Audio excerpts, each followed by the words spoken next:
ትናንትና የታረደው ልጅ ምን እንዳሳዘነኝ ልንገራችሁ። ከኦሮሞ መፈጠሬን የጠላሁት ትናንትና ነው። ልጁ እኔ ለእናቴ አንድ ልጅ ነኝ፣ በአላህ ተውኝ ልኑርላት ለሷ ብዬ ነው የወጣሁት ብሎ እየለመናቸው በብላ እንደዚህ እንደ በቃ አስተኝቶ ከቆራረጡት በኋላ ደሙን እንደዚህ እንደ ውሃ ይጫወቱበታል። ሌላኛው ደግሞ ቆሞ ጀግና አንተ ጀግና ነህ፣ የታረደው እኮ የወሎ ልጅ ነው፣ ያረደው ደግሞ የአርሲ ልጅ ነው። እኔ ኦሮሞ ሁኜ ከናንተ በመፈጠሬ አፍራለሁ። ስልክ እንኳን አምቡላንስ ፖሊስ ቆይቶ ነው የደወሉት።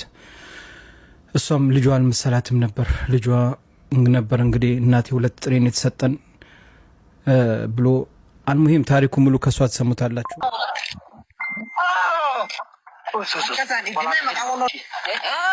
እኔ እኮ የታረደው አንድ ሰው ይመስለኝ ነበር። እግዚአብሔር አንድ ሰው ነበር የመሰለኝ።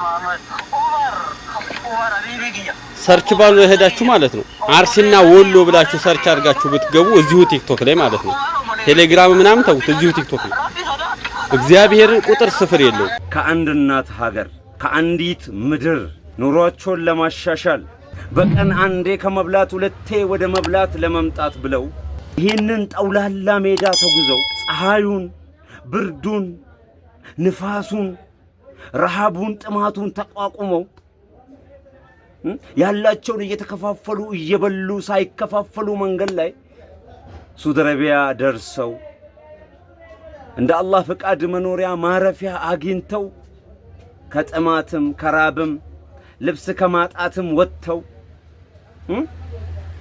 በልተው ጠግበው ሆዳቸው ከፍ ሲል ስልክ አስፈለጋቸው።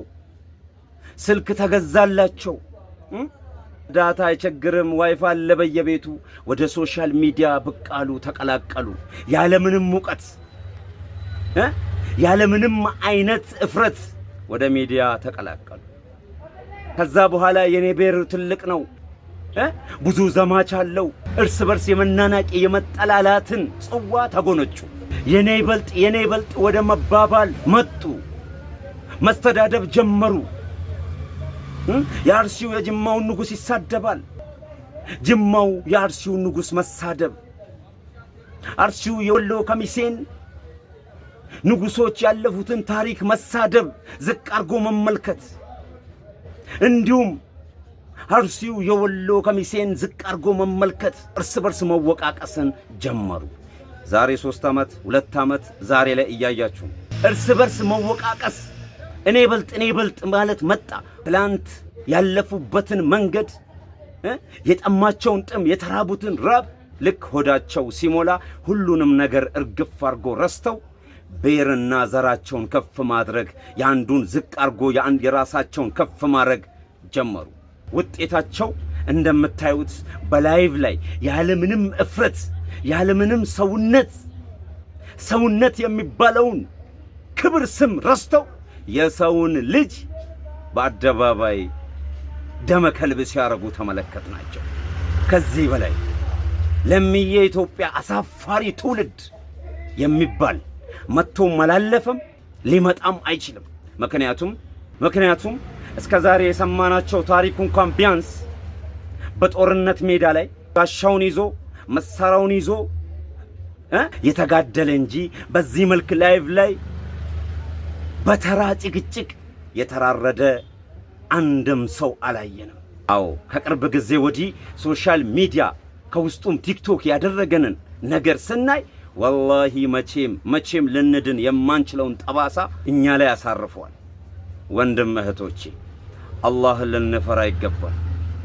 ረሱል ሰለላሁ ዐለይሂ ወሰለም አሽረፈል ከልቅ ዘረኝነት ጥንብ ናት፣ ከዘረኝነት ራቁ ሲሉን ወላሂ ዘረኝነት እንደ ጥንብ ስለሚሸት በአፍንጫ የምንለየው ነገር ሆኖ አይደለም።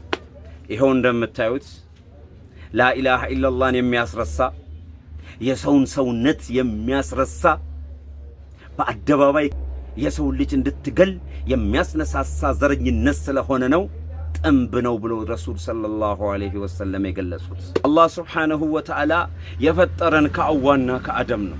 የኬሌ ጎሳ ብለን ዝቅ እንድንደራረግ ሳይሆን እርስ በርስ እንድንተዋወቅ የማንዘር የማንጎሳ እንደሆነን እንድንተዋወቅ በዚህ መልክ ቅልቅል አድርጎ ዘራችንን ለያይቶ ፈጠረን እንጂ ወላሂ መግቢያችን አንድ ቦታ ነው፣ የወጣነውም ከአንድ ቦታ ነው። ወላሂ የትኛውም ቤር ይሁን ወይ ጀነት ወይ ጀሃነም ነው የሚገባው። ከዚህ ከሁለቱ ውጭ አይገባም። ነገ መልሳችን ምን ይሆን? አላህ ሱብሓነሁ ወተዓላ ከምንም ፍጥረታት በላይ አድርጎ እኛን የሰው ልጅ አሳምሮ ፈጥሮን ሲያበቃ እኛ ግን ከእንስሳ በታች ሆነን በዘርና በጎሳ ስንባላ ወላሂ ከዚህ በላይ ምንም አይነት የሚያሳፍር ነገር የለም። ሱብሓነላህ። ኢና ሊላሂ ወኢና ኢለይሂ ራጂዑን። እኔ በዚህ ዘመን ኑሬ ይሄን ነገር ከማይ ምን ነው ሞቼ አፈር በተቀላቀልኩ ነው የሚያስብለው። አረባካችሁ ማንነታችንን አንዘንጋ። የት እንደምንሄድ ከየት እንደመጣን አንዘንጋ። ይሄ ነው እኛን ዛሬ እያዋረደን ያለው። አንተ ዛሬ ቁዋ ስላለ መራመድ ስለቻልክ መምታት ስለቻልክ እንዲያረከው ግለሰብ ወላሂ አንድ ቀን አንተ ራስን መታጠብ አቅቶ የሰው ልጅ አጥቦ ይከፍናል። አንተ መራመድ ተስኖ የሰው ልጅ ተሸክሞ እስከ መቃብር ይወስድሃል። ይሄን እንዴት ዘነጋኸው? ሱብሃንአላህ። የአደም ልጅ ጥጋቡ ድንበር ሲያልፍ ወላሂ ወብላሂ እንደዚህ ነው ያስጠላበታል።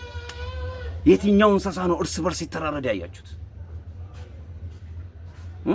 የሰው ልጅ ከእንስሳ በታች እንደሆነ የምታዩት አንበሳ ተብሎ ስም የተሰጠው አንበሳ ንጉሥ እንኳን በሌሎች ላይ ማንነቱን ለማሳየት አይነሳሳም። የሰው ልጅ ግን ድንበር ማለፉና ራሱን መዘንጋቱን የምታዩበት መስመር የኔ ጎሳ ይበልጥ የኔ ብሔር ይበልጥ በሚል ተልካሻ ምክንያት ብቻ ምንም ያላጠፋ ምስኪን